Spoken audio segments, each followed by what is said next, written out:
मैं तो आंध्र प्रदेश का आदिलाबाद का बताए हैं, छोटा सा गांव है, छोटा सा इलाका रहा है। और मैं 20 किलोमीटर घूमा, उससे ज़्यादा नहीं। तो हमारा अपना देखना मानना ये था, जैसे आज के समाज को देखे हैं कि आज कश्मीर से लेकर कन्याकुमारी तक कोई भी बेचारा अपने गांव में अपने घर में रह के जी नहीं पा रहा है। जो पढ़ लिया वो संचार जाति वाला हो गया है ना। वो अपने गांव और अपने घर में रह करके जी तो नहीं पाता है, भाग जाता है। वो जीने के लिए नहीं करता है, कुछ सीखने वाखने के लिए भी नहीं है। तो इसका मतलब एक तरह का संचार जाति वाला, जो खाना बदोश जिसको बोला जाता है ना, ऐसा हो गया है पूरा का पूरा। और हर व्यक्ति अपनी जिंदगी अपने से चालू करता है, अपने से खत्म हो जाती है। मर पड़ के जहाँ घर बनाएगा उसकी संतान उसमें नहीं जिएगी, पता नहीं रहेगा कि कहाँ जिएगा। तो ये व्यवस्था पूरी ऐसी हो गई है। मैं तो देखता था कि हमारे लोग यात्राओं के नाम पर देश भर तो घूमते थे, मगर जीते अपने गांव में थे। जीने के लिए बाहर नहीं निकले थे ना, तो जीते अपने गांव में थे। तो कैसे जीते थे वो लोग?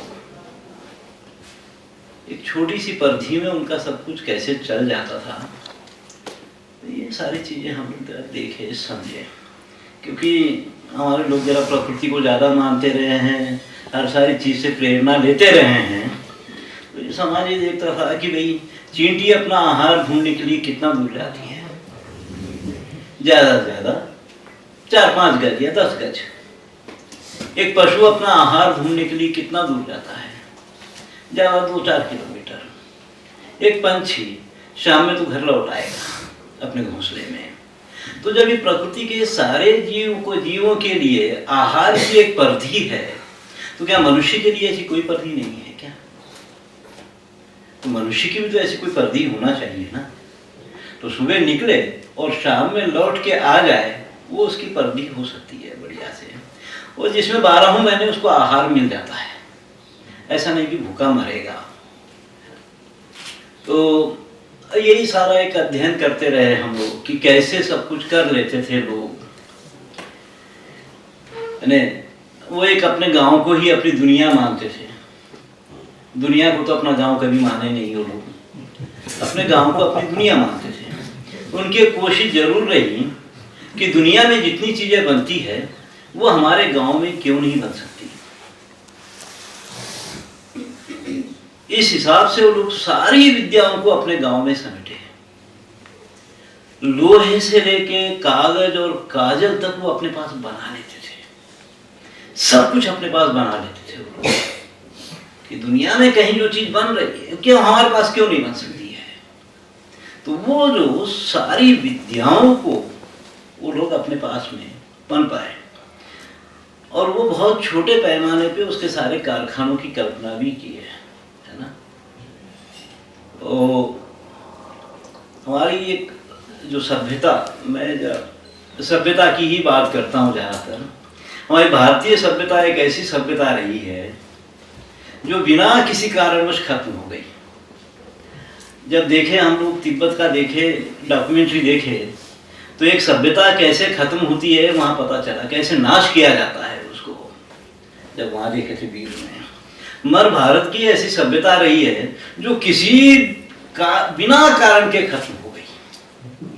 बिना का कोई कारण नजर ही नहीं आता, कोई प्रकृति प्रलय नहीं हुआ, कोई बहुत बड़ी लड़ाई नहीं हुई, कुछ नहीं हुआ, उसके बिना खत्म हो गई। सिर्फ एक शब्द उसको खा गया, डेवलपमेंट, विकास जो शब्द है वो उसको खत्म कर दिया। एक शब्द के चलते सब खत्म हो गया यहाँ पे। ये कि मेरा भी अध्ययन रहा कि कैसे हमारे साथ लोग सब कुछ अपने पास में बना लेते थे, कर लेते थे। हमारे इलाके में लोहा बहुत बनता था, साल का 1 लाख टन लोहा बनता था। आज जितने बेचारे गांव में जी रहे हो, बहुत पिछड़े हुए आदिवासी माने जाते हैं, वो एक समय लोहे के कारखाने के मालिक थे लोग। खूब बढ़िया लोहा बनता था, लोहे को फौलाद बनाते थे वो लोग, यानी उस लोहे का नाम उसको दमश्क माना कहलाता था वो लोहा। उसको उसको तो जो बड़ी बिना जंग पकड़ने वाला लोहा तैयार करते थे बहुत आसानी से। मिट्टी कैसे बनाते थे, पात्र, उसमें लोहा डाले और उसमें लकड़ी के टुकड़े डाल करके उसका मुंह बंद करके भट्टी में पकाते थे। लोहे में जब कार्बन मिलता है तो वो स्टील जैसा हो जाता है, वो बड़े आसानी से बना देते थे। हर सारी चीज बहुत सहज और आसानी से लोग कर लेते थे, है ना। उसके लिए कोई ज्यादा ये नहीं था, क्योंकि मैं तो मुंह देखने वाला आईना भी अपने घर के आंगन में बनता हुआ देखा हूँ।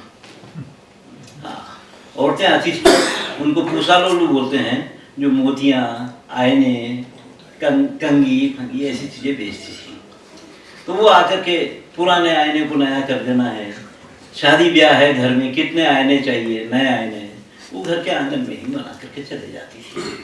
आज ये कांच बनाना ब्रह्म विद्या है, हर सारी चीज हमारे लिए ब्रह्म विद्या हो गई है ना। वही चीज कैसे बनती है हम जानते नहीं थे।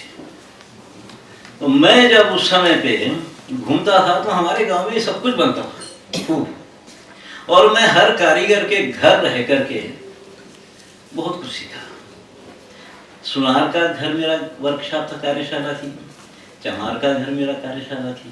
नक्काशी वालों के घर पे, क्योंकि हमारे घर पे तो कोई काम चलता नहीं था, तो इन्हीं के घरों के बीच में रह चले जाता था मैं। और कुछ कारणवश कई एक 5-6 साल तक किसी भी पैंट पहनने वाले से बात नहीं करता था मैं। वो उस समय तो फिर यही मामूली जन सामान्य में रहता था। तो चले गए। तो वहां पे जाने के बाद में मेरे को लगा कि हमारे विद्याओं जो सारा समाज के पास में इतनी जो विद्याएं थी, इतना जो ज्ञान था, ये कैसे पनपा था, कौन इसको फैलाया था, कौन सारी इतनी कठिन विद्याओं को इतना सहज कर दिया था। इतना हर कारीगर अपना कारखाना अपने बगल में लेके घूमता था। उसके लिए कोई बड़े बड़े वर्कशॉपों की जरूरत नहीं थी, बड़े बड़े शेडों की जरूरत नहीं थी, कुछ नहीं। जहां मन हुआ वहां बैठ करके काम हो गया। हर आदमी अपना कारखाना अपने साथ में लेके ही घूमता था। हम लोग बहुत बड़ी ऐसी ऐसी चादरें देखे हैं जो 25 गज चौड़ी और 45 गज लंबी, एक जोड़ करके बनाया, एक ही मध्यम पर बुनती की हुई, इतनी बड़ी बड़ी चादरें। एक चादर थी हमारे किसी के पास में, 1902 में उस पर ठप्पा मारा गया था, पूरा कारीगरी का काम हुआ था। तो ये हाल से 2 गुना बड़ी, इतनी बड़ी बड़ी चादरें बनाते थे खूब आसानी से। तो ये पारा है ना, पारा नमक से निकालते थे लोग, पारा नमक से पारा निकाल लेते थे। ये बालों से तांबा निकाल लेते थे लोग। हाँ, के तांबा चाहिए थोड़ा बहुत, बाल इकट्ठा किए, भट्टी लगा दिए, तांबा निकाल लिए। गले के बालों से ये कतिल निकालते थे। कतिल? हाँ, कतिल जिसको क्या बोलते हैं, ऐसा जस्ट निकाला जाता वो। ये कई सारी चीजें कर लेते थे। कई तरह के नमक मैं भी बनाया, जड़ी बूटियों को उबाल फवाल करके नमक। कोई 7-8 तरह का नमक लोग रखते थे अपने पास में, एक ही नमक नहीं खाते थे लोग। बहुत तरह के नमक रखते थे घर में, बहुत तरह के नमक जड़ी बूटियों को उबाल करके भी निकाल लेते थे। कुछ इसको जो नमक की खेती कर लेते थे, जमीन से भी नमक निकालते थे। ये सारी विद्याओं को मैं बहुत देखा। ऐसा कैसे लोग सब कुछ कर लेते हैं, आसानी से कर लेते हैं, और किसी चीज के लिए बहुत ज्यादा परेशान कुछ होते नहीं थे, सहज। वो सारे लोगों के पास भी अपनी एक गुरु शिष्य परंपराएं चलती थी, है ना। ये सारी विद्याएं तो उसी तरह से चली है। अभी हम लोग जितने बैठ कर के मैं सुना हूँ, तो ये जो बात गुरुकुलों की जो बात आती है, तो वो सिर्फ आध्यात्मिक गुरुकुल, आध्यात्मिक विषय को लेकर के जो गुरुकुल रहे हैं, ज़्यादा चर्चा उसी को लेकर के होती है। और फिर विद्या के ये ढंग होना चाहिए, वो होना। पर हम लोग देखे हैं कि संगीत के भी गुरुकुल रहे, आयुर्वेद के भी गुरुकुल रहे, कारीगरों के अपने गुरुकुल रहे, पहलवानी के अपने गुरुकुल रहे हैं। वो अखाड़े होते थे, पहलवान होते थे, उसके भी अपने गुरुकुल रहे। वहाँ भी ये बराबर ये परंपराएं चली है पूरी की पूरी। एक के बाद एक अधिपति बनता ही था, वहाँ उत्तराधिकारी होता ही था। वो सब गुरु ही माने जाते रहे हैं। और बहुत मजेदार गुरु। मैं इनके सिखाने वखाने के ढंग बड़े अजीब थे। ये नहीं कि समय की पाबंदियाँ हैं, बैठना है, यूँ है त्यों है, सब कुछ ऐसा कुछ नहीं था।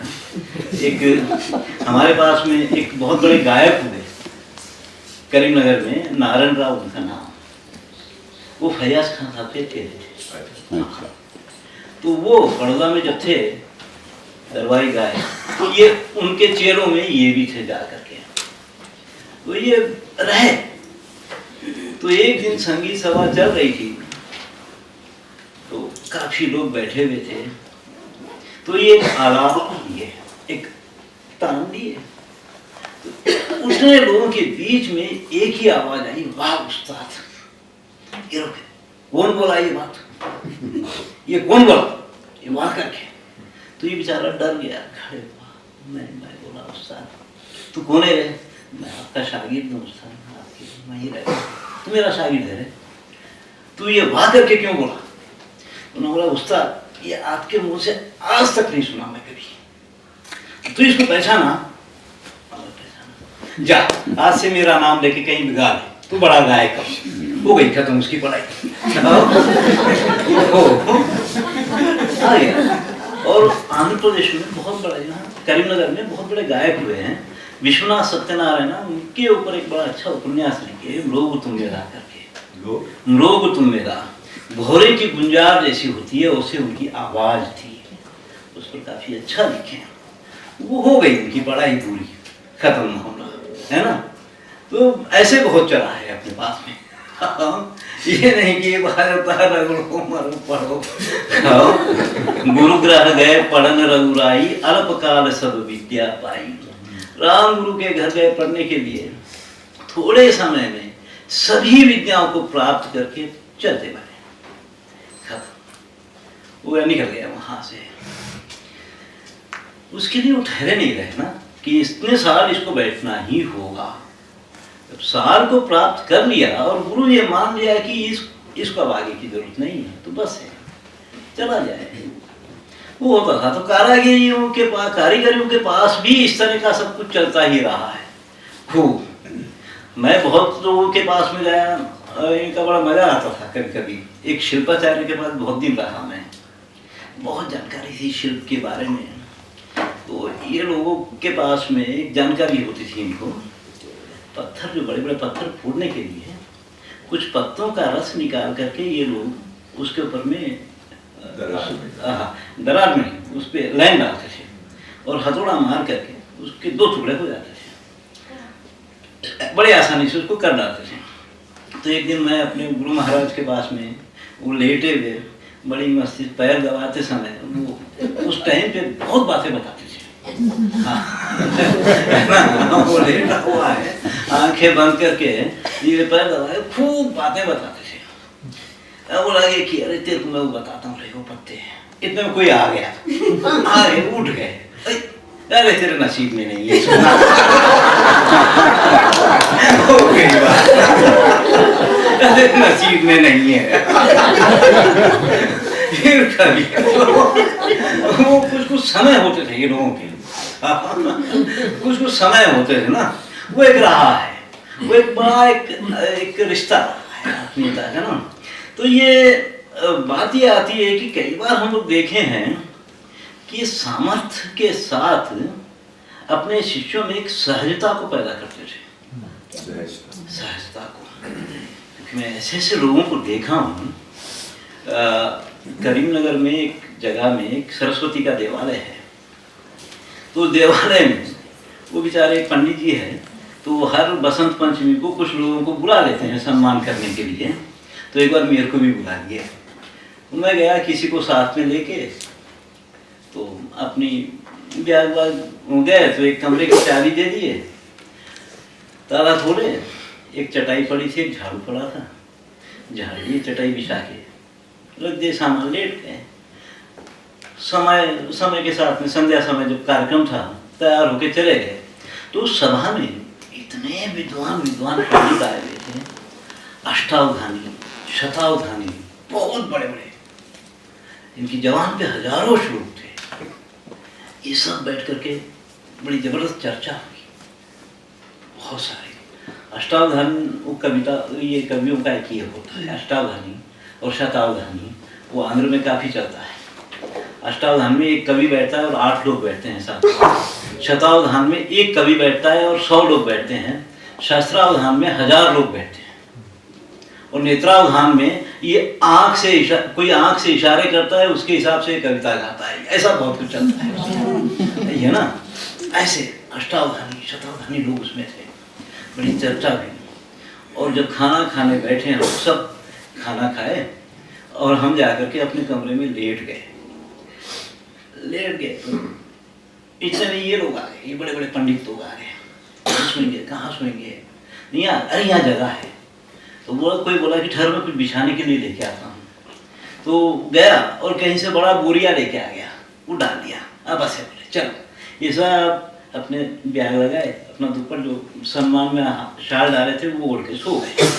ये तो सो गए मगर मेरे को नींद नहीं आ रही। भाई ये इतना मस्ती से सो गए आराम से। मैं सोचा कि ये इन लोगों में कमी क्या है, इतने विद्वान लोग हैं, हजारों श्लोक ग्रंथ के ग्रंथ हजम कर गए हैं, ये सब कुछ है इनकी, इतना सब कुछ है इनके अंदर, उसके बाद भी ये इतना सहज कैसे है। ये पंडित जी अगर इनकी जगह आज किसी लेक्चरर को पकड़ के बुलाता या आज किसी और को लेकर के आता तो वो क्या ऐसे सोता? उनकी तो माँ बहन की एक करता, रखने की हैसियत नहीं है तो हमको क्यों बुलाए, है ना? बुला ही देता, भाग जाता। तो वो जो है, मेरे को लगा कि ये जो चीज है ये कैसे पैदा की जाती थी। आज वो हमारे पास, हमारे 8वीं 10वीं पढ़े लिखे लड़के में भी ये नहीं होता है ना? 8वीं 10वीं पढ़ा लिखा लड़का भी इतना सहज नहीं होता है, समझो ना। जो इतने विद्वान लोग इतना सहज हो जाते थे पूरा का पूरा।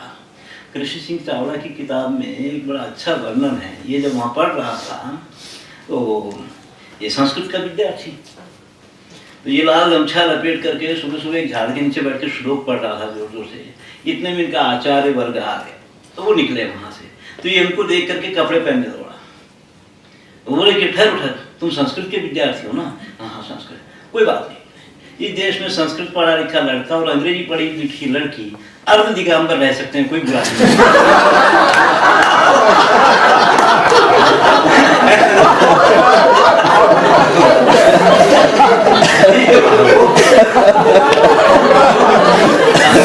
अंग्रेजी पढ़ा लिखा लड़का पूरे शरीर को ढाकता है, यहाँ संस्कृत पढ़ा लिखा लड़का धीरे धीरे कॉपी मार के झाड़ के नीचे बैठ जाता है। संस्कृत पढ़ी लिखी लड़की पूरे शरीर को ढाकती है। ये अंग्रेजी में एकदम उल्टा हो गया, उल्टा हो गया पूरा। तो वो जो सहजता जो लाई जाती थी, तो मैं ऐसा बहुत देखा कि कैसे ये कर लेते थे पैदा। उसके बारे में काफी सोचता भी रहा। एक बार की बात है, मैं अपने आश्रम को जा रहा था अखाड़े को, तो तालाब का बांध टूटा हुआ था, वहाँ एक झोपड़ी बना करके एक आदिवासी परिवार आकर के जी रहा था। दोनों इसे बेचारे नए शादी करके मियाँ बीवी थे दोनों भी। तो ये लोग, उसकी पत्नी गर्भवती थी और उसका समय हो गया। उसके गर्दन जब उठी तो इसको समझ में नहीं आ रहा कि क्या करूं। तो वो बेचारा परेशान हो गया। मैं जा रहा था उधर से, इतने में खेत के में काम करने के लिए कुछ औरतें जा रही थी। औरतें जब जा रही थी तो कुछ देखी इसको, अरे क्या रे तू रो रहा, क्या बात है भाई, इतना परेशान है? तो नहीं, मेरी बीवी कैसा कैसा कर रही है, पता नहीं क्या हो गया है। तो ये जाके देखी, अरे पागल, बच्चा होने वाला है ना रे इसको, कोई नहीं है क्या? कोई नहीं है ऐसा। तो 1-2 मिनट खड़े रह के सोची औरतें, ठीक है कोई नहीं, तो हाँ मैं ना, वो डराती हैं वहाँ रख दी। थोड़ी देर में कोई गर्म पानी करने लग गया, कुछ थोड़ी देर में बच्चा पैदा हो गया। बच्चा पैदा कर दिए, खुश हो गए। उसको बोले कि देख भाई, ये बुजुर्ग औरत है, तेरे घर वाले जब तक नहीं आते तो इसको रखता तो रख ले, मजदूरी देना है दे देना तो चलता है, कोई बात नहीं है। तो रख के ये लोग चले गए। मैं ये देखा कि ये जो सामर्थ्य और फिर इतनी सहजता से कर लेना, अपना काम छोड़ करके कर लेना ये सब कुछ, ये मानस को कैसे बनाया गया होगा, है ना? क्या आज की सामर्थ्यशाली लड़की ऐसे कर सकती है क्या? असंभव है किसी के लिए भी। तो ये कैसे ये कर लेते थे पूरा का पूरा। तो ये जो हमारी जितनी आध्यात्मिक जो फिलॉसफी है, ये समाज में इस तरह से इसको कैसे घुसेड़ दिया गया। ये खाली चर्चा का विषय नहीं था ना, इसको समाज में कैसे उतारा गया था पूरा। हिंदुस्तान में अन्न बेचना पाप रहा है। आज अन्न बेचना सबसे बड़ा धंधा है ना? अन्न कभी नहीं बिकता था हिंदुस्तान में। ये बहुत सारी चीजें रही है, तो वही कि कैसे हमारे पास रहा है ये। मैं तो बहुत तरह के आचार्यों के पास भी रहा, बहुत जो उस समय पे कुछ स्कूल चलते थे निजाम के समय के हमारे पास में, खानगी स्कूल उनको बोलते थे, वो स्कूल में मैं पढ़ा वहाँ पर। तो वो स्कूल तो सुबह 4 बजे चालू होता था, 4 बजे चल जाना पड़ता था। कई बार वो गुरु महाराज अपनी गुदड़ी में घुसेड़ के सुला देता था, इतना जल्दी आएगा सो जाएगा करके। उसके बाद चले गुरु महाराज के साथ में 2-4 लड़के रह जाते थे, गुरु पत्नी के साथ में सफाई करना, पानी भरना, वो ये करना। गुरु महाराज के साथ चले नाले के किनारे, नदी थी वहाँ। जितनी देर गुरु महाराज झाड़ियों के पीछे बैठा है, सब बच्चे बैठे हुए। फिर ये गुरु महाराज एक पत्थर पे बैठना, मुंह धोता, और उसको देख देख के सब लगे बैठे। वहां से फिर चले पाठशाला में आए, अपनी जगह आकर के प्रार्थना किए, चले घरों को भाग गए, फिर चले गए। तो फिर एक एक विषय की पढ़ाई, घंटे घंटे में विषय नहीं बदलता था। 8-8 दिन एक एक विषय चलता था, ऐसे घंटे घंटे में एक एक विषय नहीं बदलता था। 8-8 दिन तक चला जा रहा है। तेलुगु है तेलुगु, गणित है तो गणित, ये चलता था। मगर क्या होता था कि रोज 2-3 बजे के आसपास गांव के बुजुर्ग लोग आते थे, 2-4 लोग रोज ही आ जाते थे, पगड़ी पगड़ी बांध के वो आ जाते थे, आके बैठ जाते थे। हाँ, क्या पढ़ा है आज गुरु महाराज? ये पढ़ा है। ये पढ़ा है क्या? अरे चल गंगा रेड्डी वो पद्यम गा के बता। अरे चल शेख अहमद वो बोल के बता। ये उस दिन परीक्षा। वो लोग जब तक आगे चले नहीं जाते, ये गुरु महाराज की जान में जान नहीं रहती थी। बड़ी तगड़ी परीक्षा होती थी, रोज ही रोज परीक्षा हो जाती थी। वो आगे परीक्षा करके चलते बनते थे। उस समय क्या था कि वो गुरु महाराज को हम लोग अमास और पूर्णिमासी के दिन 2 दिन सीधा लेके जाते थे। सीधा मालूम है, एक सूप में दाल चावल आटा नमक मिर्च ये सब रख देते थे। वो ले गए, गुरु पत्नी को दिए, प्रणाम किए, वो सब अलग अलग निकालते थे। 2 दिन की छुट्टी अमास और पूर्णमासी को। हाँ, नवरात्र के समय हम लोग धनुष बाण लेकर के निकलते थे 9 दिन। तो जितने शिष्य चेले हैं उस स्कूल में पढ़ने वाले, उनके घरों में जाते थे। तो गए घरों में, तो घर में आसन वासन लगा के रखते थे, परात रखते थे, गंगा में पानी रखते थे। गए गुरु महाराज को आसन पे बैठाए, परात में पैर रख के पैर धोते थे। घर वाले हैं, उसको कपड़े वपड़े देना है, कोई अंगूठी पहना दिया, कोई कपड़ा दे दिया। उसके बाद पूछ लेते थे, गुरु महाराज आपके घर में इस साल क्या कार्य है, क्या कार्यक्रम है? मेरी बेटी की शादी है। अच्छा ठीक है, शादी है ना, चलो हो गया बात। तो सभी के घरों में एक 9 दिन का कार्यक्रम होता था। उस समय परिवार वगैरह के लिए सब मिल जाता था खूब ना, बस ये होता था उनका अपना। और ये वो आखिरी उस्ताद रहे हैं वहाँ के, उस तरह की स्कूल के पढ़ाने वाले ना। उसके बाद वो खत्म हो गई परंपरा। फिर ये सरकारी स्कूल आ गए। कौन से सन की बात कही? ये देखो, मैं ये 57-58 की बात है, 58 की बात है, 58 की बात है, बहुत छोटा समय है उस समय, 57-58 की बात है। तो वहाँ पे तो कुछ नए सरकारी टीचर चालू हो गए थे। तो एक थे बुजुर्ग आदमी थे उस्ताद, वो ऐसे एक झाड़ के नीचे बैठे हुए थे। तो एक चेला निकला, आधा उस्ताद बोला, तो मेरे को उस्ताद बोला रे, तो क्यों बोला मेरे को उस्ताद? तो आप हमारे उस्ताद है ना, मैं तेरा उस्ताद कब हो गया रे? नहीं आप हमको पढ़ाए ना, स्कूल में पढ़ा रहे ना। अरे मैं तनख्वाह लेके पढ़ा रहा हूँ रे, तू उस्तादों का नाम नको बदनाम कर। मैं नौकरी तनख्वाह लेके पढ़ा रहा हूँ, मैं कोई उस्ताद नहीं, मैं कोई गुरु महाराज नहीं होगा बोल दिया। हम सीधे गाली वाली लेके भगा दिया। उस्ताद किसको बोलते समझ लो बोल के बोला, है ना। ये जो चीज थी वो बड़ा बुरा लगता था उन लोगों को कि हम तनख्वाह लेके पढ़ा रहे हैं। पूर्व संस्कार के लोग थे ना वो, उनको बुरा लगता था। तो उस समय की जितने भी टीचरों को ये बुरा लगता था कि तनख्वाह लेके पढ़ाना पड़ रहा है। तो ये सब रहा है। तो बहुत तरह के गुरुकुल एक जितने भी रहे हैं, वो मैं तो ये आचार्यों के पास भी ज़्यादा रहा, शिल्पाचार्य, नाट्याचार्य, संगीताचार्य, ये सारे लोगों के पास में घूमता फिरता रहा। फिर बाद में मेरी भी पढ़ाई वही हुई। मैं हैदराबाद में फाइन आर्ट्स कॉलेज में पढ़ा। तो जब हैदराबाद में जाने के पहले बड़ा मैं कुम्हार के पास में बैठ के काम करता था। हैदराबाद पढ़ने के लिए जाने का मन नहीं था जरा भी मेरा। हैदराबाद में जाके पढ़ेंगे तो ही कलाकार बनेंगे क्या, तो मन नहीं था मेरा। तो अब जाके बैठा मैं, तो जो कुम्हार जो थे, घुमुलिंग था, बुजुर्ग आदमी थे, उस्ताद जैसा थे मेरे। तो क्या बात हुई, मुंह लटका के बैठा है। तो मैं बोला कि ऐसा साहब मेरे को हैदराबाद पढ़ने के लिए जाओ बोल रहे, पर मेरा मन नहीं है जाने के लिए, पढ़ने के लिए। क्या वहाँ जाने के बाद ही पढ़ाई होगी क्या? तो वो मेरे को एक बात बोले कि देखो तुम्हारे घर में कोई मूर्तियाँ बनाता है क्या? तो मेरे घर में कोई मूर्ति नहीं बनाता है। अड़ोस पड़ोस में कोई बनाता है क्या मूर्ति? कोई नहीं बनाता। कोई नहीं बनाता है, तू क्यों बनाता? फिर तुम क्यों बनाते हो? ये बात तो मेरे को नहीं मालूम है, मैं क्यों बनाता हूँ। तो बोले कि देखो परमात्मा हर एक को एक विद्या देता है और उस विद्या में तरक्की करने के लिए उसको मौके भी देता है। 3 मौके देता है। उसको समझ के अगर उस दिशा में चले गए तो ठीक है, आगे बढ़ गए, नहीं तो एक बेवकूफ को विद्या दिया था करके वापस खींच लेता है।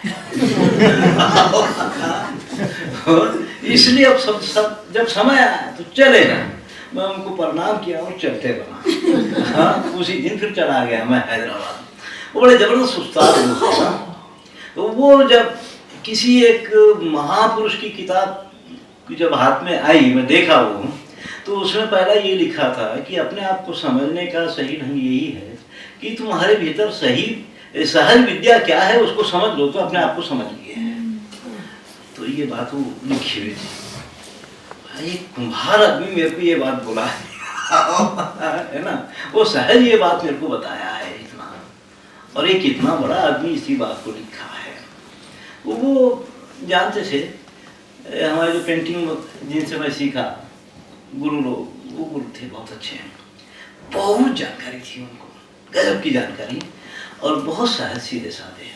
तो ये काम हुआ कैसे, जो सामर्थ्य के साथ सहजता का समाज में लाने का, ये इसके बारे में कुछ अगर है ना। तो वो जो था, तो बात ये आती है कि अभी रामचरितमानस पढ़ रहा था, तो उसके पहले मैं बहुत आश्रम घूम के आया, कई आश्रमों में गए थे, यहाँ भी गए थे, बेंगलुरु में भी एक आश्रम में गए थे, और जगह जगह में। तो रामचरितमानस में गरुड़ काकभुषुंडी के पास जाते हैं और जाकर के ये बात बोलते हैं प्रणाम करके कि हे काकभुषुंडी, आपके आश्रम में आते ही मेरा मोह, संदेह और भ्रम ये दूर हो गया। देखा ये आज अगर हम आश्रम में जाते हैं ये तीनों चालू हो जाते हैं। ये तीनों चालू हो जाते हैं। तो जहाँ मोह पैदा होता है, संदेह पैदा होता है, भ्रम पैदा होता है, ये सारी चीजों का विकल्प आश्रमों में दिखाई देना चाहिए ना। हाँ, वहां जाने के बाद ये लगना चाहिए कि उसके बिना भी हम ऐसे जी सकते हैं। और वो है डिजाइनिंग, कि कैसा डिजाइन होना चाहिए। हाँ, कैसा डिजाइन होने से हमारे वातावरण का, परिसर का कैसा डिजाइन होना चाहिए। तो हमारा जो एक सिद्धांत रहा है, बड़ा अच्छा हमारी सभ्यता का, कि पूर्णमदः पूर्णमिदं पूर्णात् पूर्णमुदच्यते पूर्णस्य पूर्णमादाय पूर्णमेवावशिष्यते, कि वह भी पूर्ण है और यह भी पूर्ण है। पूर्ण में जब पूर्ण मिलता है तो भी पूर्ण है, पूर्ण से जब पूर्ण निकल जाए तो भी पूर्ण है। हर परिस्थिति में परिपूर्ण रहना। एक सिद्धांत है ना बड़ा अच्छा, कि जैसे एक पेड़ पर, एक वृक्ष पर फूल खिलता है तो सुंदर है, और फूल नहीं है तो उसमें कोई कमी है क्या? हम तो कोई कल्पना नहीं कर सकते कि ऐसा फूल होता तो सुंदर लगता है ना।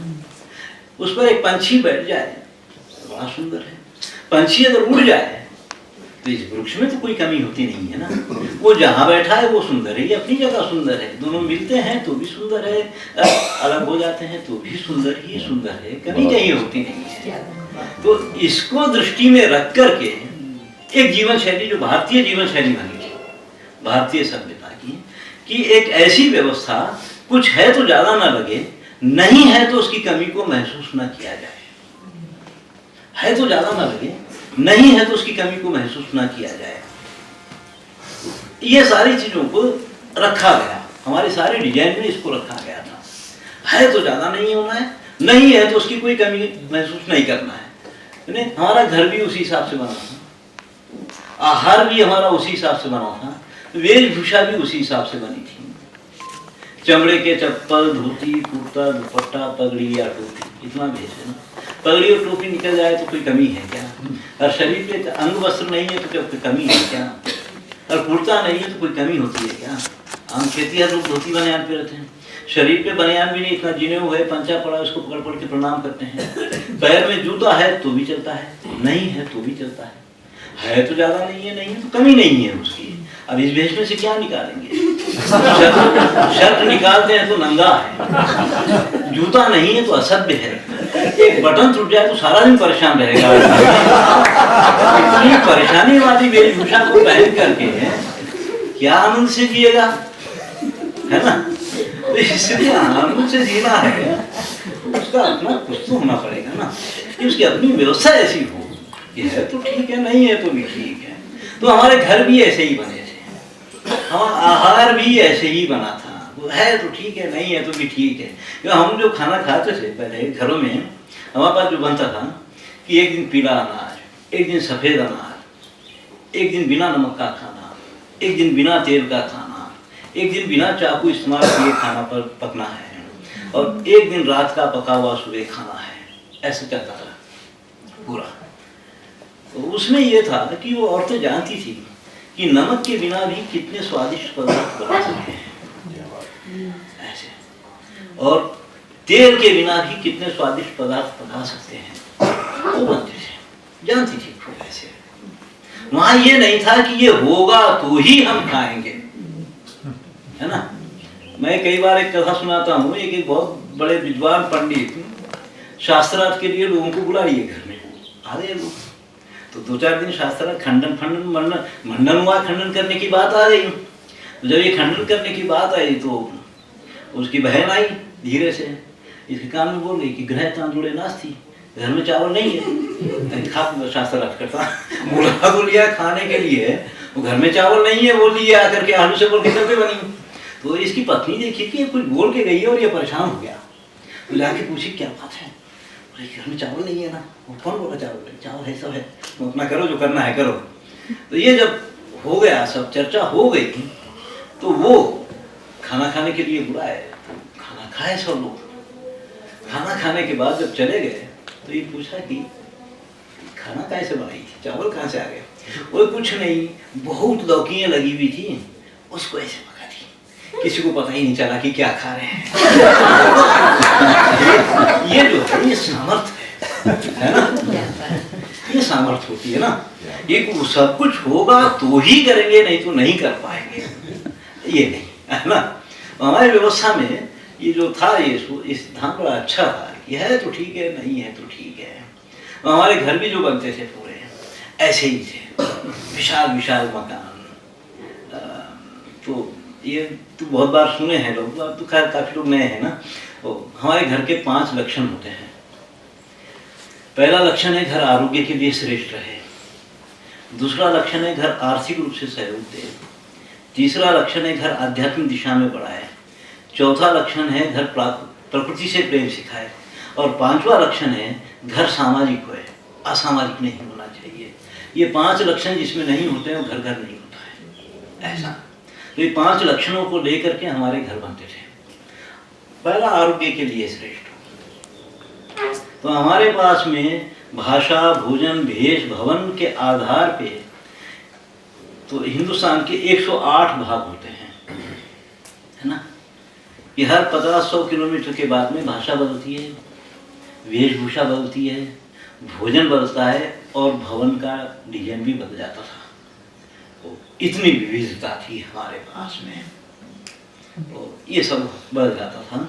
तो उसमें जो भवन का जो डिजाइन था, तो ये बहुत कुछ क्या होता था कि अपने पास में हर नदी के जल का अपना एक गुण होता है ना। हर नदी के जल का अपना एक गुण है, किसी का वात गुण है, किसी का पित्त गुण है, किसी का कफ गुण है, ऐसा।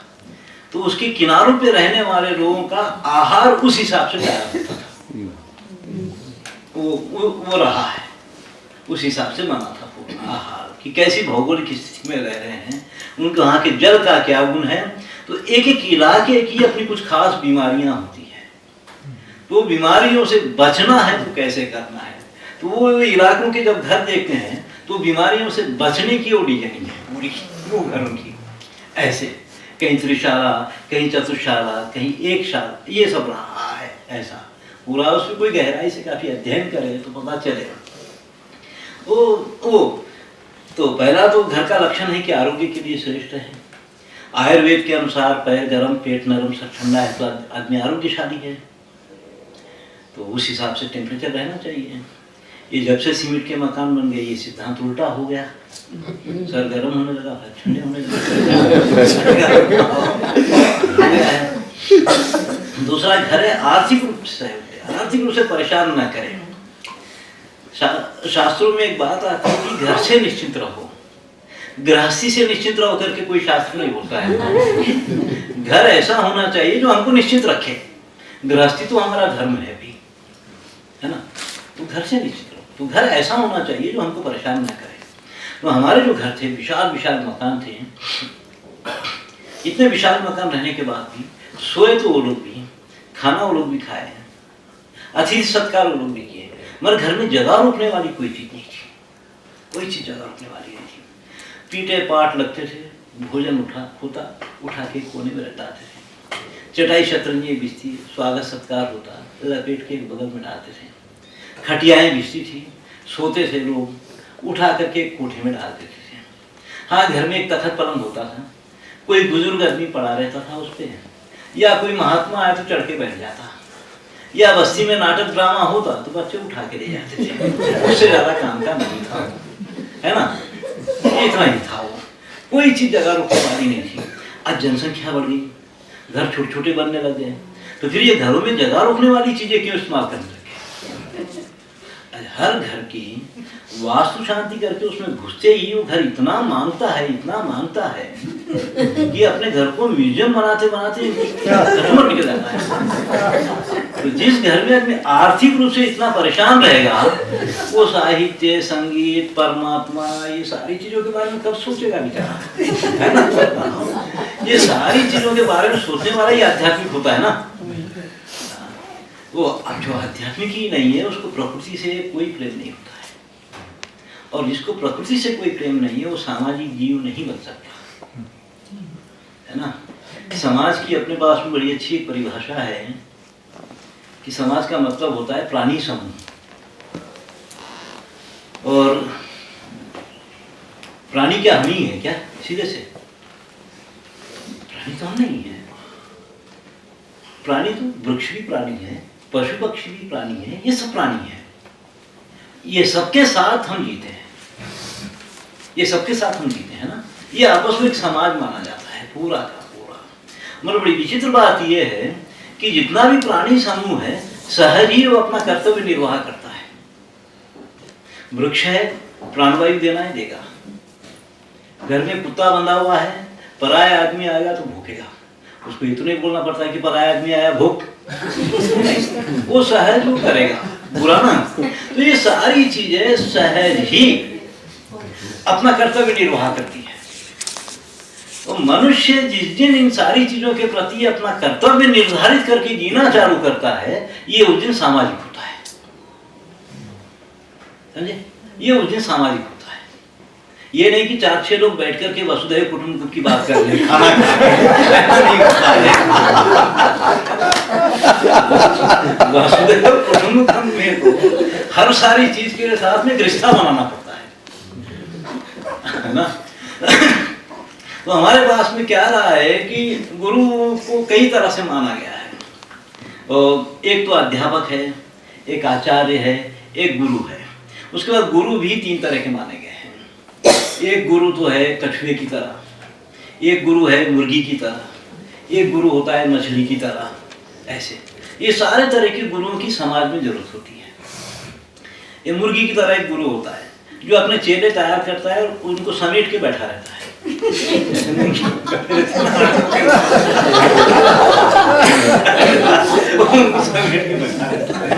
और एक गुरु होता है कछुए की तरह। कछुए जैसे अंडे दे दिया, चला गया, फिर कभी आया, देख गया, फिर चला गया। जब इसमें से बच्चे निकले वो उसके पास चले गए। ऐसा एक गुरु अपना शिष्य वर्ग तैयार करता है, कभी आता है, कभी इनको जरूरत पड़ी है उनके पास पहुंच जाते हैं। ऐसा। और एक गुरु मछली के, वो अंडे दिया और उसके चारों तरफ घूमते ही रहता है, उसी तरफ भ्रमण करते रहता है। तो ये सारे तरह के गुरुओं की व्यवस्था हमारे समाज में रही है पूरे, क्योंकि इसमें हमारी व्यवस्था को कह रहे इतना थोड़े में तो समझा नहीं सकते हैं। हमारी जो भारतीय व्यवस्था रही है, समाज जो रहा है यहाँ पे, हमारी अर्थव्यवस्था रही है व्यय प्रधान, आय प्रधान अर्थव्यवस्था नहीं रही है। हमारी सारी की सारी अर्थव्यवस्था व्यय प्रधान थी। क्या प्रधान? व्यय खर्च करने के लिए, आय प्रधान नहीं थी हमारी अर्थव्यवस्था।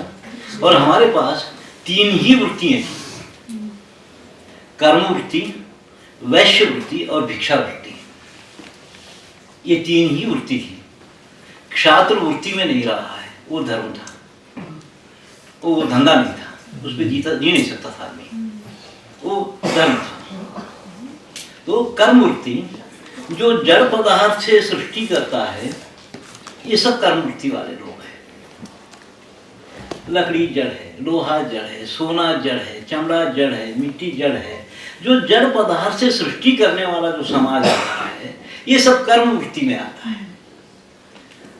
जो चेतन से चेतन की वृद्धि करता है, इस तरह का सारा समाज वैश्य वृत्ति में आता है। अब जैसे किसान है, एक बीज खेत में डाल के हजारों बीज पैदा करता है, अपने हाथ से तैयार नहीं करता, है ना। एक जैसे ग्वाला है, 10 गाय से 100 गाय बनाता है। एक धनगर है, भेड़ बकरी चराने वाला, 100 बकरी से 1000 बकरी करता है। तो इस तरह की जो वृद्धि करने वाला जो समाज रहा है, ये वैश्य वृत्ति रहा है। वैश्य वृत्ति और कर्म वृत्ति वालों का ये धर्म था कि वो भूमि को समृद्ध करे। मगर उसके बाद एक भिक्षा वृत्ति थी। भिक्षा वृत्ति वाले लोग समृद्धि से निर्लिप्त रहने की बात करते थे हमेशा। समृद्धि से निर्लिप्त रहना है, क्योंकि हमारी अगर अर्थव्यवस्था चलना है तो ये सिद्धांत खड़ा होना पड़ता है, क्योंकि हमारी अर्थव्यवस्था पूरी व्यय प्रधान थी, आय प्रधान नहीं थी। सब खर्चा ही करना होता था यहाँ पे, कमाने वमाने का कोई ये नहीं था यहाँ। इसको समझना पड़ेगा। एक गांव में कम से कम 18 जातियां होती थी कारीगरों की। क्या होता है कि जब टेक्नोलॉजी छोटी होती है, कारखाने जब छोटे होते हैं, तो समाज उसको व्यवस्थित करता है। और ये बड़े कारखाने जब होते हैं तो ये समाज को व्यवस्थित करते हैं, ये समाज को अपने हिसाब से जीने पर मजबूर करते हैं। अब जब छोटी टेक्नोलॉजी होती है तो समाज उसको व्यवस्थित करता है। जब हर गांव में बहुत तरह के कारीगरी के काम चलते थे, तो इन सबको व्यवस्थित करना है, तो हमारी जिम्मेदारी में था कि तुम्हारी बनाई हुई चीजों को हम उपयोग में लाएंगे। ऐसे तो बात ये आती है कि कोई भी काम आदमी क्यों करता है? क्यों करता है? क्योंकि सबको आहार चाहिए। पहले वो आहार की सुरक्षा देखता है, दूसरा वो उस काम को लेके समाज में समान गौरव चाहता है। ये दो नहीं है तो कोई काम आदमी कभी नहीं करेगा, है ना। एक गांव में जब सारे कारीगरों को इकट्ठा किए तो उनको ये दो चीज तो चाहिए ही, नहीं तो क्यों करना है। मगर किसी की बनाई हुई चीज दूसरा क्यों लेना है? जरूरत है तो लेगा, या वो सुंदर दिखाई दे तो लेगा। मार्केट में ये है, किसी की बनाई हुई चीज दूसरा कोई लेने का ही कारण होता है। मगर जरूरत कितनी है? जब गांव में ये सारे कारीगर लोगों को जीवित रखना है, तो फिर सारी चीजों की जरूरत कितनी है? कपड़ा कितना चाहिए? जरूरत के हिसाब से जीना चालू करेंगे तो बहुत कम जरूरत है। कपड़ा कितना चाहिए? एक चादर में या कंबल में छेदा करके गले में डाल के कमर में डोरी बांध देंगे तो आधी जिंदगी जी सकता है। उससे ज्यादा कपड़ा क्या चाहिए? मिट्टी का बर्तन कितना चाहिए? ये कुंकू की जरूरत क्या है? या सोने की इतनी बहुत क्या महत्वशाली बहुत जरूरत है? कुछ भी नहीं है, ये तो बिना जरूरत की चीजें हैं। तो हमारे पास में ये था कि बस्ती में अगर ये कारीगर लोग जीवित रहना है, तो इतनी तरह के कारीगर लोग, तो इनको तो भरपूर काम देना पड़ेगा। हर कारीगर को भरपूर काम देना पड़ेगा।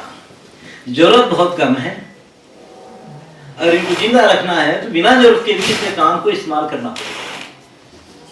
तो इसलिए भारतीय सभ्यता में क्या रहा है पूरा, कि कारीगर लोग जरूरत की जो चीजें बनाते थे उसकी कीमत देते थे। उसके कारीगर लोग 3 तरह से काम करते थे। एक जरूरत का सामान गांव के लिए, दूसरे गांव के लिए काम करते थे, तीसरा घर के लिए काम करते थे। घर के लिए काम करते थे। तो उस समय पे जो था कि कुछ चीज की कीमत तय थी। खेती में ये चीज लगेगी, इसके लिए हम इतना देंगे। गांव के लिए साल में एक बार एक कारीगर का मान होता था। वो एक बहुत बड़े मान की, नगर मान सबसे बड़ा मान माना जाता था, वो मान होता था। घर के लिए तो हमारे पास में क्या था कि 49 संस्कार बना करके हर संस्कार में हर कारीगर की कम से कम एक, ज्यादा से ज्यादा 5 चीज रखने की एक पद्धति बनाई गई थी, जो कारीगरों का एक भरपूर लोकल मार्केट बना था। वो कारीगर जो काम करता था वो देने के लिए काम करता था, बेचने के लिए नहीं। देने के लिए हर कारीगर, हम उस घर में देना है की बात करते थे, बेचना है की बात नहीं करते थे। वो देने के लिए काम करता था। जब कारीगर देने के लिए काम करता है तो सामाजिक जीवन जीता है। जब वो बेचने के लिए काम करना चालू करेगा तो फिर मशीन की तरह मरेगा, 24 घंटे काम करेगा, उसका सामाजिक जीवन खत्म हो जाता है पूरा का पूरा। तो ये जो था तो कारीगर देने के लिए, तो ये 49 संस्कारों से भरपूर एक लोकल मार्केट तैयार किया गया। तो हर संस्कार में हर कारीगर अपना काम लेकर के, कई बार ये खुद आता, कई बार लोगों को कारीगरों के घरों में जाना पड़ता उनका सामान लाने के लिए। ये एक मार्केट था पूरा। ये तो खैर बहुत विस्तार से समझाना पड़ेगा पूरा का पूरा, कि कई बार तो इनको मार्केट देने के लिए लोग अपना नुकसान भी भोगते थे। जैसे गणेश चौथ का त्योहार है, ये अभी जो गणेश का जो त्योहार चल रहा है, ये लोकमान्य तिलक का चालू किया हुआ है, ये जुलूस जलसों वाला। उसके पहले जो गणेश त्योहार होता था हमारे पास में, वो तो मिट्टी का गणेश बनता ही था, थोड़ा बहुत कच्ची मिट्टी का। मगर ये था कि गणेश जिन गणेश चौथ को गणेश बैठाया जाता था, उस दिन शाम में घरों की छतों पे पत्थर मारे जाते थे, उसको पत्थर चौथ भी बोलते हैं। जब आरसीसी की स्लैब नहीं थी, टीन की छतें नहीं थी, तो कुम्हारी का प्रयोग था हर घर पे। और ये त्योहार आता है सितंबर अगस्त में, बरसातों में खूब बारिश, कुम्हारी काम नहीं चलता है, तो उस दिन बच्चे पत्थर मारते थे घरों पर। हर घर का 20-25 कबीलों फूटता था, कुम्हारों को दूसरे दिन से काम मिल जाता।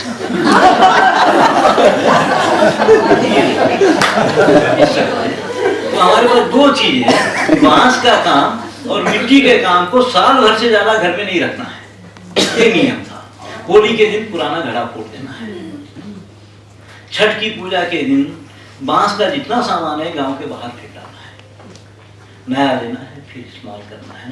तो इस तरह का एक मार्केट था जबरदस्त। ये तो खैर बहुत बता सकता हूँ मैं कि क्या ढंग रहा है हमारे पास में, कैसे पूरा अपने आप में व्यवस्थित होकर के जीते थे लोग।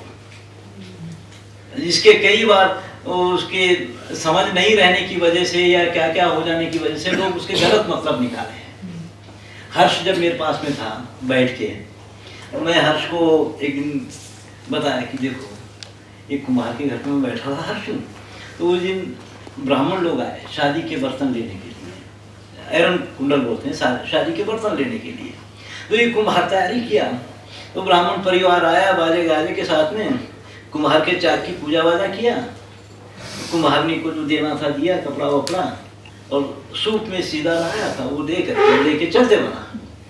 और दोपहर के समय चर्मकार लोग लेने के लिए आने वाले थे, वही बर्तन, तो चमड़े का काम करने वाले लोग, तो ये बड़ी तैयारी कर रहा है। तो मैं बोला अरे काका खूब तैयारी चल रही है। हाँ लोग आ रहे हैं बर्तन लेने के लिए। तो मैं बर्तन तो उठने ही है ना। हाँ उठते ही रहते, सबको उठने ही है बोले। तो फिर ये तैयारी, बोले राजा लोग आ रहे हैं। हाँ तो देखो कैसे आ रहे हैं। तो जब वो लोग आए तो उनका जो सीधा था टोकरियों में था। क्या चीज? सीधा जो होता है, ये सूप में लाया था, दाल चावल आटा नमक, उनका टोकरी में आया था। एक टोकरी में जवार, एक टोकरी में गुड़, एक टोकरी में दाल, और टोकरी में। हाँ भाई राजा लोग हैं भाई। बोले देखो वो बेचारा मन के खाने वाला, वो हमको क्या देता ये तो राजा है, ये नहीं देगा तो कौन देगा। तो मैं ये बात हर्ष को बताया, तो हर्ष दौड़ के जाके किताब निकाल कर आया। कोई एक अंग्रेज किताब लिखा है किसी गांव की व्यवस्था पे, यही बात वो लिखा।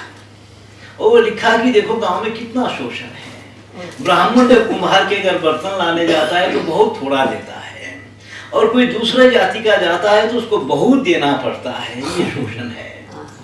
वो ये बात लिखा है ना, वो ये बात लिखा। वो इस तरह से बहुत गड़बड़ी है, बहुत गड़बड़ी है। हमारी सारी चीजों को समझ नहीं पाए, क्योंकि हमारे पास में समान बंटवारा कभी नहीं रहा है, उचित बंटवारा रहा है। बहुत बड़ा उचित बंटवारा, समान बंटवारा, ये सारी चीजें बहुत रही है ना। तो कितना समय कहाँ तक बोलना हुआ?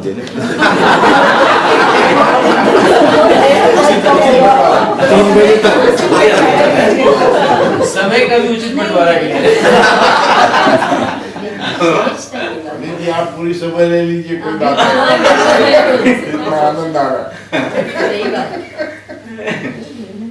ये जो रहा है पूरा का पूरा, तो हमारी अर्थव्यवस्था बेहतर थी। यहाँ ये तय था कि हर एक को अपनी जिंदगी में कितना कैसे खर्च करना है, ये नहीं कि हर एक अपनी जिंदगी में कैसे कितना कमाना है, ये नहीं था। हर एक का मार्केट बंधा हुआ था। तो ये जो खर्च करने का, एक देने का, छोड़ने का एक स्वभाव पैदा करना होता है, लक्षण पैदा करना होता है। हमारे पास में लक्षणों को पैदा किया गया था आदमी के अंदर। अब जैसे कि बच्चों के अपने खेल होते थे पहले, छोटे छोटे बच्चे आपस में खेलते थे खूब। तो बच्चे आपस में तैयार होते, मिलते, या दो हिस्सों में बढ़ जाते हैं, या एक को कुछ चोर बनाते, खेलते। खेलने के पहले वो कानून बनाते कि जो बेईमानी करेगा उसको ये सजा भुगतना होगा, ये तय करते। तो वो जो खेल थे सामाजिक क्रम शिक्षण के लिए, वो खेल थे पूरे के पूरे। वो खेलों से इनके अंदर सामाजिकता, उसके लक्षण, उसके क्रम शिक्षण, गलती करता है तो सजा भोगने के लिए भी तैयार रहना है, ये लक्षण पैदा किए जाते थे। जरा बड़ा होने के बाद जब वो पढ़ने बढ़ने लगता था तो उस समय के उसके सारे जो खेल होते थे, गोलियां फेंकना है, एक गोली पर निशाना लगाना है, ऐसे निशाना लगाने के खेल खेले जाते थे। यानी लक्ष्य और एकाग्रता, ये लक्षण पैदा करना है बच्चे के अंदर, वो खेलों के द्वारा पैदा किए जाते थे। लक्ष्य और एकाग्रता होना है पढ़ने वाले बच्चे के अंदर, उसको लक्ष्य दिखना है, एकाग्रचित होना है, और वो बड़े सहजता से उसमें आता है वो लक्षण। और उसके बाद फिर या गृहस्थ हो जाने के बाद के जो खेल होते थे, वो सारे खेल से फांसा फेंक करके खेलने के, भाग्य से जो मिला है उसको सही इस्तेमाल करना है। ऐसे ना सब कुछ अपने पुरुषार्थ से नहीं मिलता है हमको, उसका सही इस्तेमाल करने आना है। तो फांसी वो खेल थे। लड़कियों के बाद बड़े बड़े विचित्र खेल थे, कई चीजें कहीं छुपा दी जाती थी, आंखें बंद करके घुमा फिरा के छुपा दिया, उसको ढूंढना है। तो क्या होता था कि इनकी रसोई में हजारों सामान वो कहीं भी रखी हुई चीज निकाल लेती थी। ये सारे लक्षणों को पैदा करने के लिए बहुत तरह के खेल हमारे पास में बने, जिनके द्वारा लक्षण पैदा किए। ऐसा वो समझना होगा, मैं कोई ऐसे 100-150 खेल देखा हूँ पूरे के पूरे। हाँ, मैं कईयों को बोला हूँ कि इस विषय पे कर लो, डॉक्टर बन जाओगे।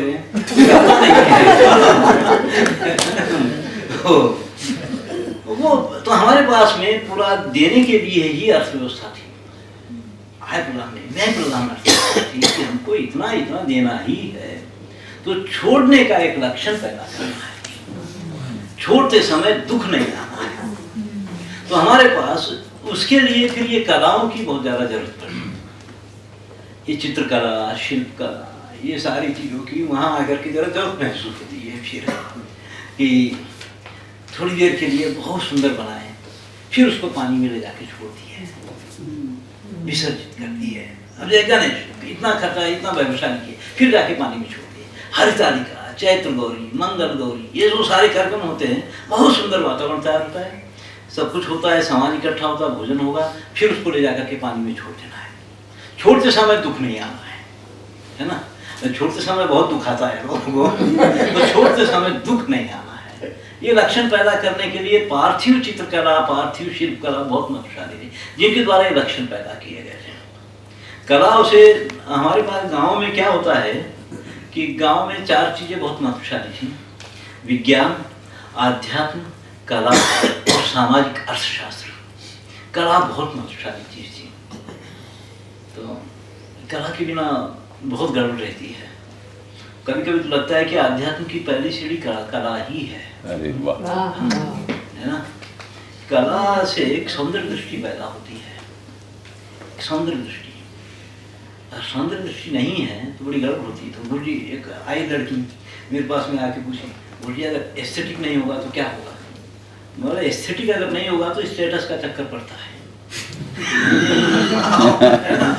वहां से पूरी गड़बड़ें चालू हो जाती है, हो ना? अगर सौंदर्य दृष्टि है तो मुझे क्या चाहिए वो देखेगा, और वो नहीं है तो इसकी दृष्टि में कोई और होगा, उसके ऐसा चाहिए या ऐसे चाहिए, या जो मेरे पास है किसी के पास नहीं होना चाहिए, ये चक्कर पड़ जाता है। और ये सारा ईर्ष्या, द्वेष उसका इसका कारण बन जाता है। और सौंदर्य दृष्टि है तो ठीक है भाई, मेरे को भी अच्छा लगता है, कर लेता है, उसमें जी लेता है बड़े आसानी से ना। ये सौंदर्य दृष्टि बहुत जरूरी होती है, और उसको पैदा करने के लिए हमारे को बहुत, आज क्या है, आज के कहीं भी इतने बड़े बड़े जो स्कूलों की जो पढ़ाइयाँ चल रही है, यहाँ सौंदर्य दृष्टि पैदा करने के लिए कोई भी एक विषय नहीं है। सही बात। कोई ये थोड़ा ही सौंदर्य दृष्टि के बारे में बताइए, क्योंकि हम लोग की जो अंडरस्टैंडिंग होती है सौंदर्य दृष्टि, हाँ, वो इस मायने में नहीं है जिस मायने में आप बोल रहे हैं। हाँ। ये क्या है ये सौंदर्य? मैं एक बात, ये तो मेरे को भी नहीं पता था, फाइनेंस कॉलेज करने के बाद भी ये होता क्या है करके। एक दिन मैं आया बड़ों से आ करके, एक गली में खड़ा था, तो हमारे पास में पूजा होती है, भीमार की पूजा। तो ये कितना लकड़ी का एक बनाते हैं भीमार, और उसको यहाँ खड़ा करते हैं, उसमें एक हार लटकते रहता है, और उसको लेके चलता है आदमी ऐसे पकड़ के, तो वाद्य बजता है, उस वाद्य के हिसाब से वो चलता है। तो मेरे बगल में क्या खड़ा था, गुरुजी इसको भीमन्ना लेके चलना नहीं आ रहा होगा। क्यों? नहीं, वहाँ आए तो ये ऐसे से हिलना चाहिए। मैं अच्छा पिंटा जी, वहाँ आए तो ऐसे से हिलना चाहिए। मेरे को उस दिन सौंदर्य दृष्टि क्या है उस दिन समझ में आई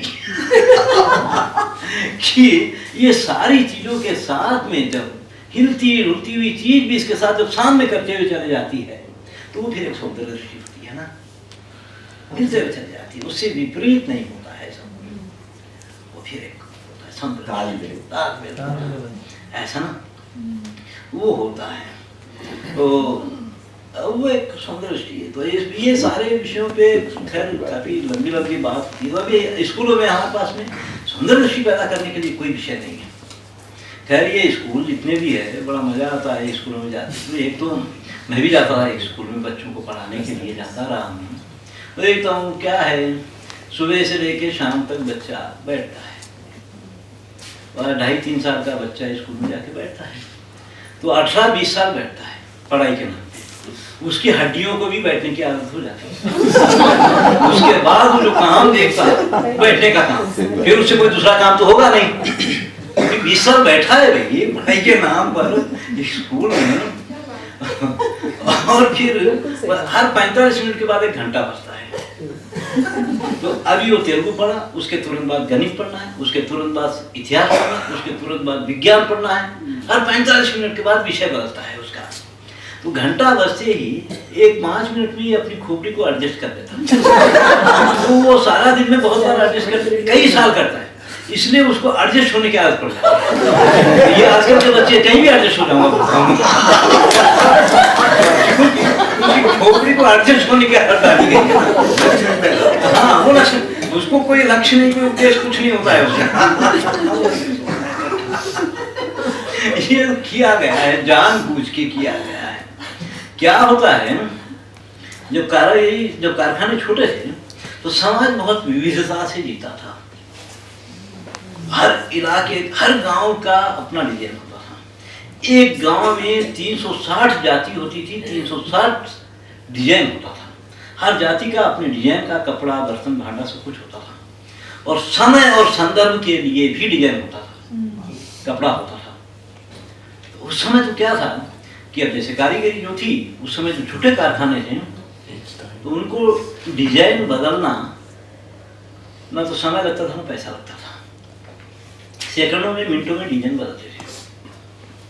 और वो एक ही तरह का काम क्यों करना है?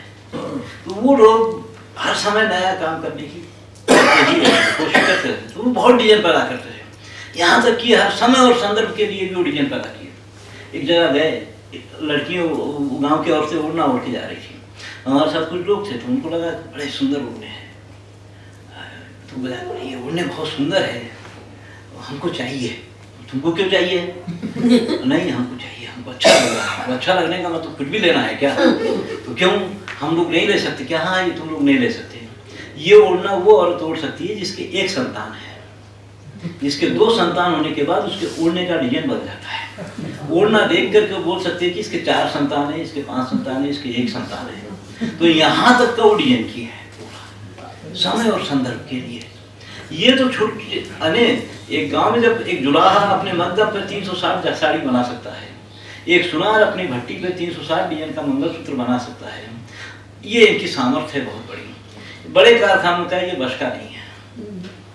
ये बड़ा कारखाना एक डिजाइन करोड़ों में बना सकता है। इसलिए छोटे कारखाने वाले समाज में विविधता देखना चाहते हैं, और ये बड़े कारखाने वाले लोग समाज में समानता देखना चाहते हैं कि सब एक समान हो, सब एक ही समान हो जाए। सारी विविधता को ये लोग खत्म कर दिए, है ना, क्योंकि इनकी सामर्थ्य नहीं है कि हर एक के लिए डिजाइन बना के दे। ये तो ये जरूर चल रही है पूरी की पूरी है। इसके चलते, इनके कारखानों के चलते हमारी जो इतनी कलाएं थी, इतनी जो विद्याएं थी, इतना जो डिजाइन था, ये सब कुछ नाश हो गया। एक से समान समान समान समानता का, क्योंकि ये उससे हटके दूसरा कुछ कर ही नहीं सकते ना, कुछ कर ही नहीं सकते। तो ये सब रहा है समय, लक्षणों को पैदा करना, वो ये सारी चीजें हमारे पास में बहुत अच्छी रही है। तो अब मैं बस कर देता हूँ। ठीक है।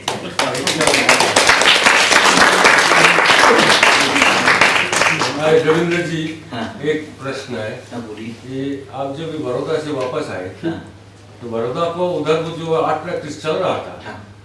उससे आप कैसे देख रहे हैं? अभी उधर भी अभी एफएमएल आर्ट तो आ गया, हाँ। उधर बना के वो जवाब पे है। अब देखिए, मैं एक बात बताऊँ। एक ये फाइन आर्ट्स कॉलेज, जितने भी जे कॉलेज या बड़ौदा कॉलेज वालेज बनने के बाद में यहाँ कलाकार और कारीगर ये 2 अलग हो गए। बस ठीक है, बस ठीक है। हाँ, ये 2 अलग हो गए। वहाँ पढ़ने वाला कलाकार, बाकी सब कारीगर। मगर हमारे समाज में क्या था कि सारे कलाकार ही थे अपने आप में। तो बात यह है कि कलाकार और कारीगर में फर्क क्या है? जब ये बात होती है मेरे से, कई बार पूछे बोली कारीगर और कलाकार में फर्क क्या है, तो मेरा बोलना ये होता है कि औजार को दृष्टि में रख कर के जो सृष्टि करता है वो कारीगर है। जो सृष्टि करके उसके लिए औजार बना लेता है वो कलाकार है। वो औजारों के बंधन में नहीं है। वो बताइए ना, वो कैनवास के बारे में जो बताया। हाँ, तो वही जो बात है कि हमारे पास में क्या था कि हमारे जो कलाकार थे पहले के, वो लोग अपने भूभाग को अपना कैनवास मानते थे, अपनी दुनिया में। आज ये फाइन आर्ट्स कॉलेज में से जो कलाकार निकलते हैं वो अपने कैनवास को अपनी दुनिया मानता है, उससे ज्यादा कुछ नहीं मानता। वो देखता ही नहीं है। नहीं तो हमारे पास के जो कलाकार है अपने इलाके को सुंदर कर पाते थे कि कैसे कहाँ क्या चीज होने से वो सुंदर होगी, वो वातावरण और सुंदर हो जाएगा। वो रचना वो लोग की है पूरी, वो वातावरण को सुंदर करने की बात करते थे। और ये अपने कैनवास को अपनी दुनिया मान के खुश है। एक बड़ा प्रश्न, बोली समाज में एक कलाकार की क्या भूमिका होती है, ये प्रश्न पूछ। मैं भूमिका क्या होती, एक घर जल रहा है, कलाकार वहाँ खड़ा है तो क्या करेगा, जो सब कर रहे हैं उसको करना चाहिए, वो भी पानी डाल रहे, सब पानी डाल रहे, पानी डाल रहे। लेकिन मैं कलाकार हूँ, मैं यहाँ से ड्राइंग करूँगा तो पीटेंगे इसको, ऐसा थोड़ी होगा। हर एक में मतलब देखते हैं ना, वही प्रॉब्लम है। हर एक में क्या होगा, क्या मिलेगा मुझे, ऐसा ना, वो तो थोड़ी। पंडित जी एक सलाह है, हाँ, कोई पीएचडी करना चाहे या न करना चाहे इस विषय पर, हाँ, आप पुस्तक अवश्य लिखिए। हाँ, इसलिए आप ही ने कहा कि बांटने के लिए होता है, तो इसको समाज में बांटने के लिए और कोई अच्छा तरीका नहीं है, पुस्तक लिखे। इनका CD रिकॉर्ड वगैरह बनाया है, और ऑडियो CD वीडियो तो उसी को ट्रांसक्राइब कर दी किताब में। हाँ वो कर मैंने पहले दिन पूरा खरीद लिया मैंने। एक सीडी लाया